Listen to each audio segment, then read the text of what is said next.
7:12 de la mañana, estamos de vuelta en Altavoz en Vital y tenemos ya aquí a nuestro primer invitado, el doctor Lucas Gersi, abogado constitucionalista. Muy buenos días, doctor Lucas Gersi. ¿Qué tal, Lucas? Bienvenido a Altavoz en Vital. ¿Cómo está usted? Muy buenos días, Rumi. Buenos días, Aarón. Un honor estar con ustedes acá. Gracias por la invitación. ¿Qué le parece lo primero esta sentencia? 20 años y 6 meses de prisión para un expresidente. Estamos hablando de Alejandro Toledo, como usted sabe perfectamente. Es el segundo presidente peruano que es condenado por corrupción y en este caso es el primero por el caso Odebrecht. ¿Qué opinión tiene usted? Bueno, a ver, y yo creo que esto es un poquito un cliché decirlo, pero no debe alegrar a nadie la condena de un expresidente. Yo creo que más bien es una situación difícil que nos tiene que invitar a la reflexión y algo que evidencia las debilidades estructurales que tiene la democracia peruana y el Estado peruano, ¿no? Y es que no se puede aceptar corrupción de ningún lado, así sea un sol. Bueno, claro, por supuesto que no, ¿no es cierto? Pero al mismo tiempo, nosotros los peruanos miramos nuestro Estado, miramos nuestra sociedad y vemos corrupción prácticamente en todo lado, ¿no?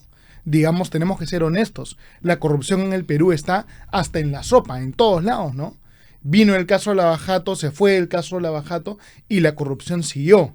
Es decir, estamos muy, muy, muy lejos de combatir y enfrentar a la corrupción en el Perú, ¿no es cierto? Uh-huh. Y con este tipo de casos mediáticos y con el proceso Lavajato y con el fiscal Vela y el fiscal Pérez y todos los demás fiscales, no estamos avanzando en la lucha contra la corrupción. Uh-huh. ¿Y eso no es un avance, por ejemplo, el que sea condenado a un expresidente por corrupción? Es que yo creo que finalmente, digamos, es un avance, pero es un avance pírrico, ¿no? Es una victoria pírrica, digamos. Claro, está muy bien que Toledo, que fue un coimero, vaya preso, ¿no es cierto? Es lo que corresponde conforme a ley. Pero hemos visto después otros presidentes coimeros y la coima está por todos lados. Uh-huh. Es decir, tiene que haber un cambio estructural, ¿no? Y con el derecho penal, con metiendo a la gente presa, no es suficiente, ¿no es cierto? No es suficiente.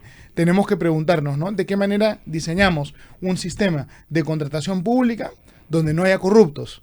¿De qué manera reformamos el sistema de justicia para que no haya tanto coimero, ¿no es cierto? Así es. Digamos, el derecho penal, meter a la gente presa, no va a hacer que el Perú sea menos corrupto. Pero hay algo Tiene importante que haber también, otro mecanismo. Así es, pero hay algo importante también, para esto empieza por casa, por los niños. Por ejemplo, Lucas Gersi, ¿cómo fue educado para que sea una persona honesta? Bueno, obviamente la cultura y el amor de los padres y la formación, etcétera, todo eso ayuda, ¿no? Pero digamos, tenemos que... piedra angular, ¿es así? Sí, claro, pero mira, a ver, tenemos que asumir que los peruanos de acá a 15 años, 20 años, 50 años, no van a ser ángeles, ¿no? Sino van a ser más o menos iguales a los peruanos de ahora.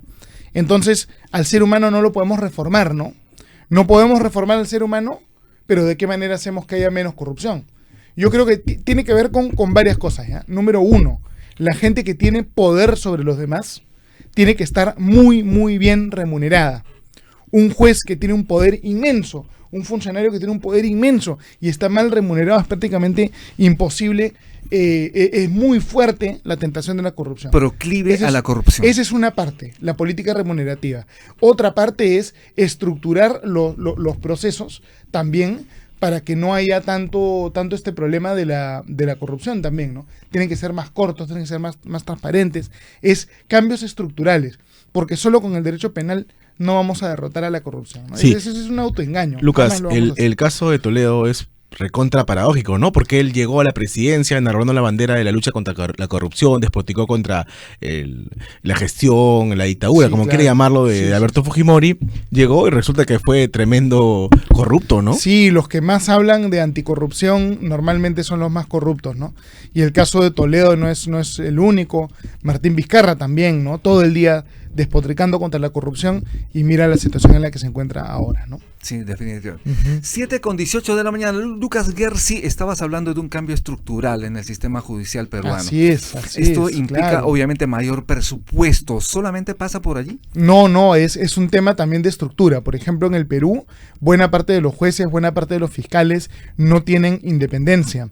Son jueces, digamos, provisionales. Los ponen a dedo, los sacan a dedo. Incluso si son personas muy buenas, no tienen mucha capacidad de repente de ser independientes, ¿no? Porque no tienen seguridad. Entonces, es eso. Mejorar la forma como se nombra a los jueces, que tengan mucho más independencia, que por ejemplo cuando tú nombres al Tribunal Constitucional no lo nombres por 5 años, ¿no? Todo el rato se tiene magistrados del TC con mandato vencido, es decir, darle prestigio, darle seguridad, darle independencia al sistema de justicia, hacer que los procesos sean más cortos, es toda una serie de cambios, ¿no? Pero lo que se tiene que implementar. acá hay una iniciativa de la izquierda con la cual yo discrepo, que se ha aprobado recientemente en México, ¿no? Que los jueces y fiscales supremos sean elegidos por votación popular. Peligroso, ¿no? A ver, los únicos países del mundo que tienen un sistema de ese tipo... Estados Unidos. No, Estados Unidos no es así el sistema. ¿No? No es así, no. Ah, es no. Bolivia y México nada más. Claro, los fiscales Ese es supremos un no. sistema demagógico que han inventado los países latinoamericanos del socialismo del siglo XXI para meter a su gente como jueces y fiscales. En el mundo desarrollado, ¿cómo se escoge jueces y fiscales? Es diferente. En el mundo desarrollado, los jueces y los fiscales, normalmente el presidente o el gobernador del estado los nomina. Y después el Senado del Estado los ratifica. Y eso es muy bueno porque en ese sistema, para ser juez o para ser fiscal, tienes que estar aceptado por los dos poderes del Estado y por todos los partidos importantes. Es decir, el debate se da a un muy alto nivel y es muy transparente. Y en algunos lugares, después de que eres electo de esa forma, si quieres ir a la reelección, hay un referéndum para tu ratificación. Pero una cosa es un referéndum para tu ratificación, donde la gente vota, sí quiero que este juez se quede, no quiero que este juez se quede, a una elección entre diferentes candidatos que postulan a ser juez. Lo segundo no existe en ningún lugar del mundo. Lo que hay son estos referéndums, ojo, claro, que es diferente. Entonces, yo sí creo que jueces y fiscales deberían idealmente elegirse políticamente. Acá, no a través en la de Constitución de 79, el Senado no elegía a los fiscales supremos. Sí, era mejor, ¿no? Era mejor. ¿Fiscales o jueces supremos? Jueces supremos. Jueces supremos. Fiscales supremos, no, jueces supremos. Pero debería ser los dos, ¿no? Igual una figura parecida. Podría ser, ¿no? El problema que tenemos ahora es que los jueces y los fiscales son escogidos por la Junta Nacional de Justicia, y la Junta Nacional de Justicia, creo yo, al margen de las personas, no es de repente el espacio más transparente, ¿no? ¿Se debe recuperar en ese sentido estos artículos de esa Constitución del 79 que precisamente busca una designación, nominación de los Eso propone de esa Sardón, manera? por ejemplo. ¿Sería acertado? Yo pienso que sí. Mira, a ver, les voy a explicar por qué ya. Mucha gente se molesta, se enoja, dice no, ¿Sí? que la justicia va a ser politizada, que qué horror, qué horrible, ¿no? Yo les pregunto, ¿la justicia hoy día acaso no está politizada? Y la respuesta es que sí, la justicia hoy día está recontra politizada. Sin embargo, sin transparencia. Mira, nosotros ahorita estamos en pleno proceso para elegir nuevos miembros de la Junta Nacional de Justicia. ¿La gente sabe quiénes son los candidatos? ¿En los periódicos está quiénes son los candidatos? ¿El público debate, discute quiénes son los candidatos? La respuesta es que no. Nadie tiene idea, nadie sabe. Miren el poder inmenso que tienen estos caballeros y no se sabe cómo son, no es claro cómo se escogen. Porque cuando las cosas se hacen en petit comité, no tienen transparencia, no se conocen. Cuando las cosas se hacen en el Congreso, ahí sí hay transparencia, todo el mundo sabe, todo el mundo debate. Entonces el Congreso no es perfecto, pero permite una discusión más transparente. Y eso es lo que necesitamos en el Perú en este momento. Importante. 7:22 de la mañana, vamos a hacer una muy breve pausa y retornamos. 7:23 de la mañana, estamos de vuelta en Altavoz en Vital. También estamos en el canal 20, Televisión Digital Terrestre. Estamos hablando de Tribu Televisión. Justamente estamos aquí con el doctor Lucas Gersi. Lucas Gersi, ¿crees tú que en algún momento el expresidente Alejandro Toledo podría ser indultado? A ver, a diferencia del expresidente Alberto Fujimori, Alejandro Toledo no tiene partido, no tiene un legado, sino que después de su presidencia, su partido, su movimiento político o lo que fuera que él tuviera, desapareció, ¿no? Entonces, en el caso de Alberto Fujimori había un grupo de gente muy leal que permanentemente lo estaba defendiendo. Yo creo que Alejandro Toledo se va a sentir bastante solo, ¿no? Poca gente lo va a defender. ¿Y por qué no se ha cogido la colaboración eficaz? Porque sabe mucho, ¿no? Bueno, quizá fue la estrategia pues legal, ¿no? Además, cuando hay una persona que es cabecilla, que es el presidente, está como más complicado poder acogerse a esa figura. ¿Pero sí se puede o no se puede? Es muy difícil, ¿no? Sería muy cuestionado. Yo creo que es complicado que el Ministerio Público quiera hacer algo así, ¿no? Lo que nos hemos preguntado aquí en esta mesa es por qué no se le imputó a él y a otros el delito de organización criminal. No sé, habría que revisar el detalle. Es raro, ¿no? Porque solo no podía hacer detalle. todos negociados, ¿no? Se podría haber imputado, ¿no? Seguramente se podría haber imputado. A ver, pero el tema aquí, quizá por un tema de fechas, ¿no? Quizá por un tema de fechas. Tú no puedes aplicar una figura penal retroactivamente y esos cambios en la ley norma de organización criminal para poder aplicarlo a todo, yo creo que eran posteriores a las fechas en las que se produjo esto al gobierno de Toledo, ¿no? Claro, eso fue por un tema de aprobado las fechas, en ¿no? el gobierno de PPK y ahora a él lo Así imputan por el mismo delito. Tú no puedes delito. aplicar eso retroactivamente. Pero a ver, yo creo que Toledo va a estar en la cárcel largo tiempo y que no va a haber presión fuerte para indultarlo en el corto ¿Y arresto plazo, domiciliario se De podría? repente- No. De repente después de 10 años, ¿no? Arresto domiciliario no se puede porque en el Perú el arresto domiciliario es una figura cautelar, es una medida cautelar. No, Es decir, no condena. no es condena. válido para los procesados, los investigados, no para los sentenciados. condenados, ¿no? ¿Crees tú en todo caso que después de 10 años, después de una década, es posible que podría ser indultado entonces? Es posible. Con 90 años, ¿no? Porque cuando una persona es mayor, su salud se deteriora, Sí, es genera posible, un ¿no? poco más de pena, de simpatía en la gente, ¿no es cierto? Yo creo que es posible. Si es sí. que llega a esa edad, no, 90 años es complicado también, ¿no? Pero ¿hay alguna edad mínima para ser indultado? O sea, ¿él podría ser indultado en No, 2 o 3 años? Una persona joven puede ser indultada también. Como ese El terrorista que fue el indultado por indulto diabetes, no tiene ¿no? nada que ver con la edad, ¿no es cierto? Claro. Han creado esta figura de indulto humanitario, pero eso también no tiene nada que ver con la edad, más bien con el estado de salud. E inclusive el presidente podría decir a alguien que está sano lo puede indultar también, ¿ah? Eso yo creo que está dentro del mundo de lo posible constitucionalmente, ¿no? Lucas, yo quería preguntarte a ti como abogado constitucionalista y cambiando de tema, este escándalo que ha habido en el Tribunal Constitucional, ¿no? Algo nunca visto, porque ha renunciado a dirimir, a zanjar el tema hasta dónde puede avanzar el Poder Judicial en cuanto a las competencias del Congreso. Es más, y peor aún, se ha evidenciado un comunicado que algunos magistrados han ido en la votación y eso no se ha visto, ¿no? A ver, yo quiero ser muy prudente con relación a este tema. Todavía nosotros no conocemos los argumentos, ¿no es cierto? Y además el proceso de votación, de formación de la sentencia, todavía no termina. ¿Cómo es el proceso de votación en el Tribunal Constitucional? Para que todo el mundo lo tenga claro. Hay, obviamente los magistrados se juntan, hay un magistrado que es ponente que presenta una propuesta y somete su propuesta a votación de todos los demás. Y a veces la propuesta se aprueba, a veces la propuesta no se aprueba. En este caso, la propuesta del magistrado ponente entiendo que no se aprobó. No se aprobó. ¿No es cierto? Entonces, los magistrados van a tener que emitir sus votos. Los magistrados de mayoría emiten sus votos diciendo que la sentencia es infundada. Pero Ya, explicando las razones de su Claro, obviamente, de su voto. explicando las razones. Pero en este caso no lo van a hacer. No, pero déjame terminar, Aarón. Los magistrados de mayoría emiten sus votos diciendo por qué creen que la demanda es infundada. Después, los magistrados que quedan en minoría también emiten sus votos diciendo por qué creen que la demanda es fundada. ¿Ya? ¿Y qué ocurre después? Se notifica los votos de los magistrados en minoría a los votos de los magistrados en mayoría, y los de la mayoría, leyendo lo de la minoría, tienen la posibilidad de cambiar su voto. Y si se les pide que ratifique su voto o que reconsidere su voto. Entonces, mira, en el TC ha habido un montón de casos donde en una primera votación se decidió una cosa y después el argumento de los minoritarios era tan bueno, era tan convincente, que se daba la vuelta a la sentencia. Y eso ha ocurrido no en un caso, ha ocurrido en montones de casos, ¿eh? Decenas de casos ha ocurrido eso. Yo no pienso que en este caso eso vaya a ocurrir, pero es posible. Entonces, todavía es prematuro, ¿ah? Nadie ha leído nada, ningún argumento, ninguna sentencia. Hay que esperar que el TC termine su proceso de de decisión interna y después se publicará la sentencia y después la comentaremos, ¿no? Pero ojo, no es la primera vez que el Tribunal Constitucional actúa o resuelve casos de esta forma, ¿no?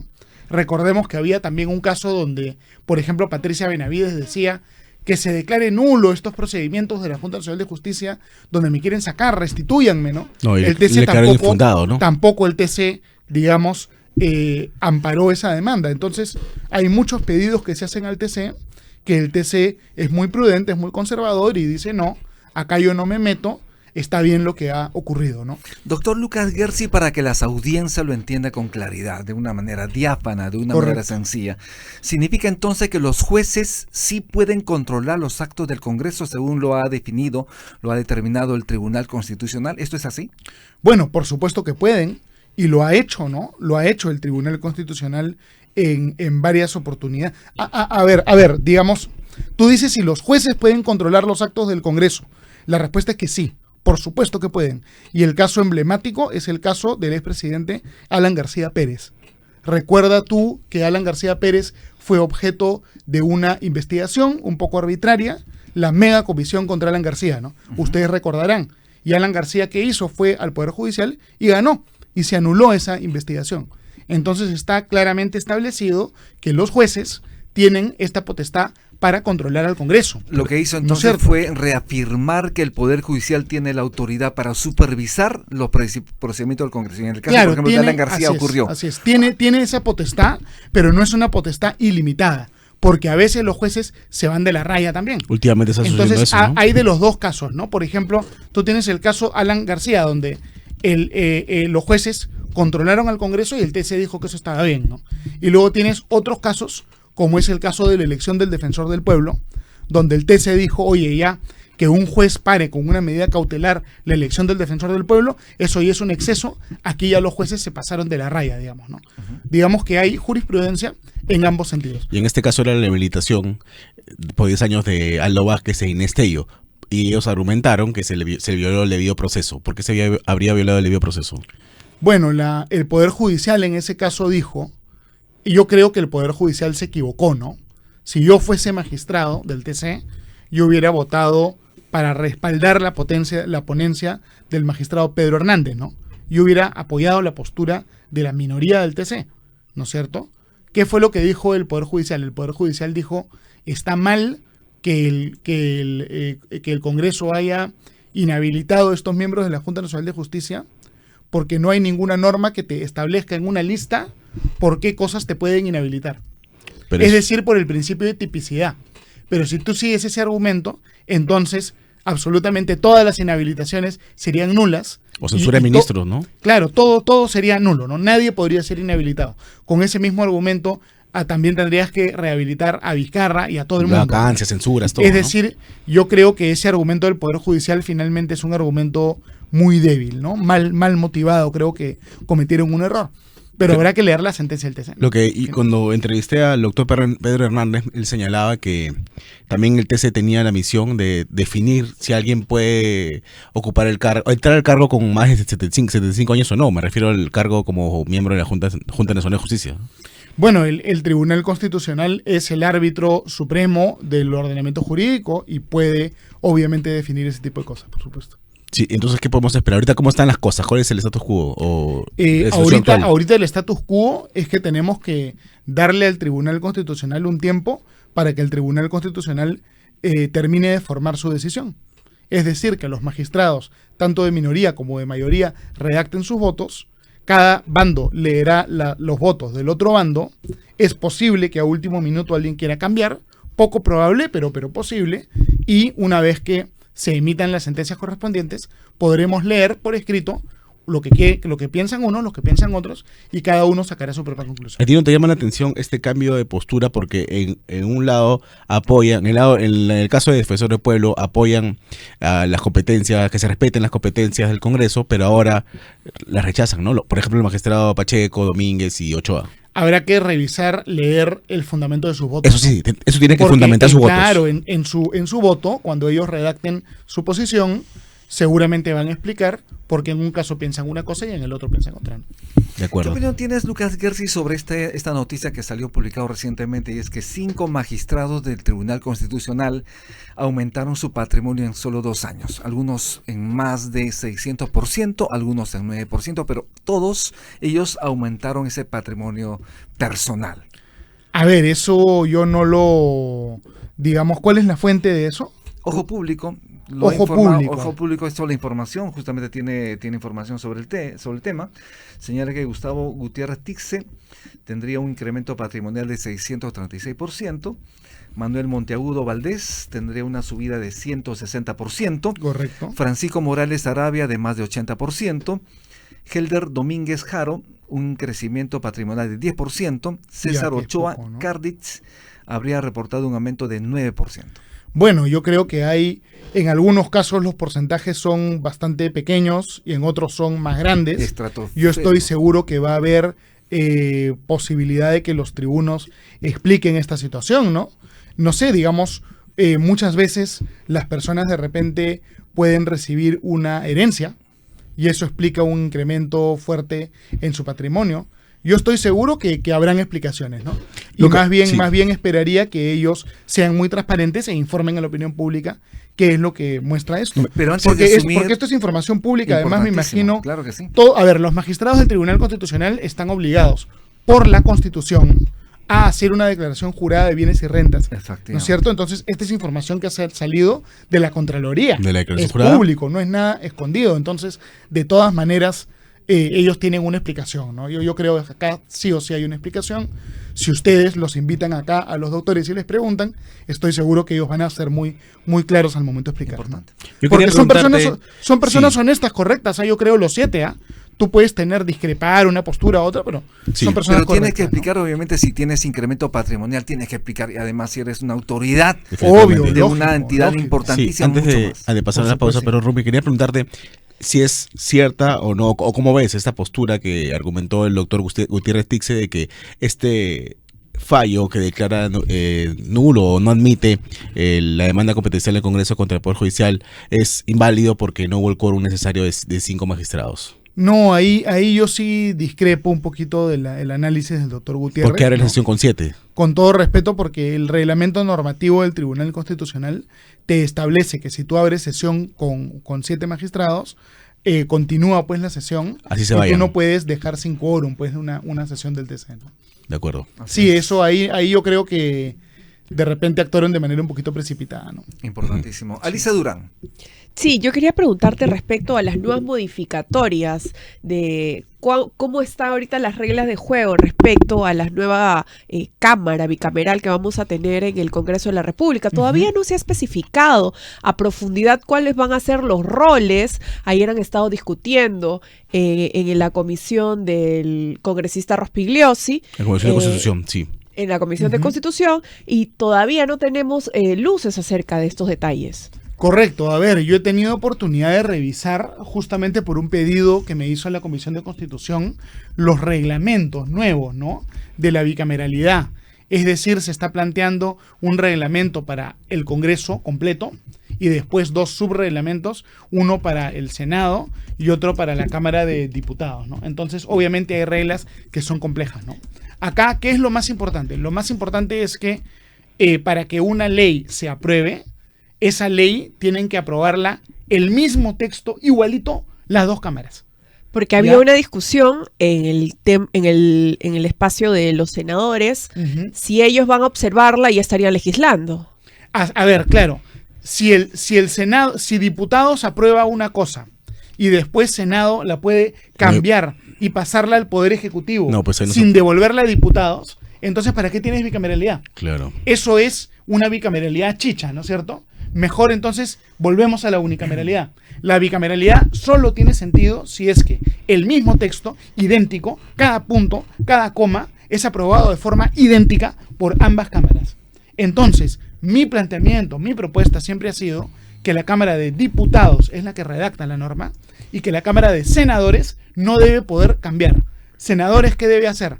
O dice sí y lo aprueba, o dice no y lo devuelve con observaciones a diputados. Pero no Para que podemos ellos lo hacerlo. modifiquen. Para que ellos lo modifiquen. Pero si tú permites que senadores modifiquen, entonces, ¿qué va a Estaría ocurrir? legislando. Va a haber un ping-pong, ¿no? Lo que va a pasar es que diputados va a aprobar una cosa, senadores lo va a cambiar y lo va a devolver, y de repente los proyectos van a quedarse un poco en el limbo, ¿no? Estancados, Entonces, ahí además. hay un tema, ahí hay un posible problema.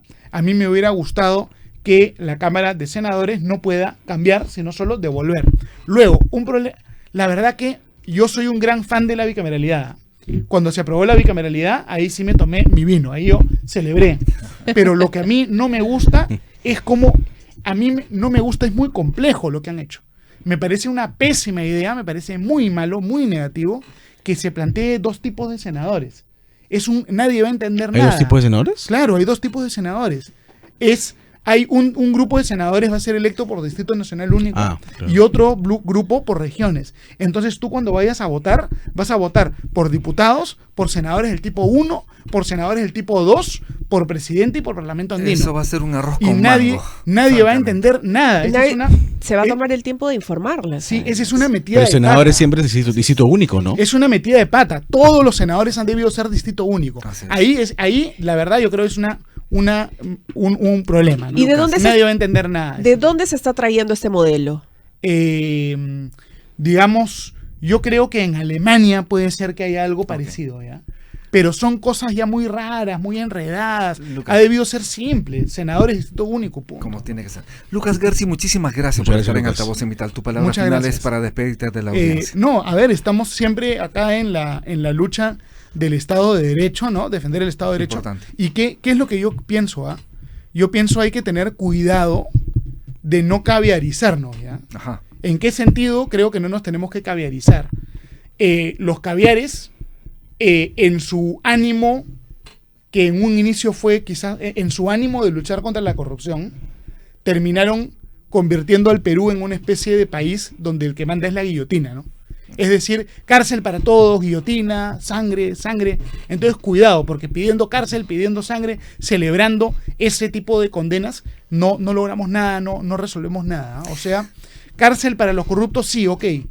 Pero no hay que convertir eso en un show, porque eso solo es malo, no trae nada. Así es. Muchísimas gracias. Muchas gracias, 7:41 Lucas. de la mañana estuvimos con el abogado constitucionalista Lucas Gersi. Vamos a hacer una breve pausa y retornamos con una entrevista telefónica. Ya volvemos. Regresamos. Muchas gracias.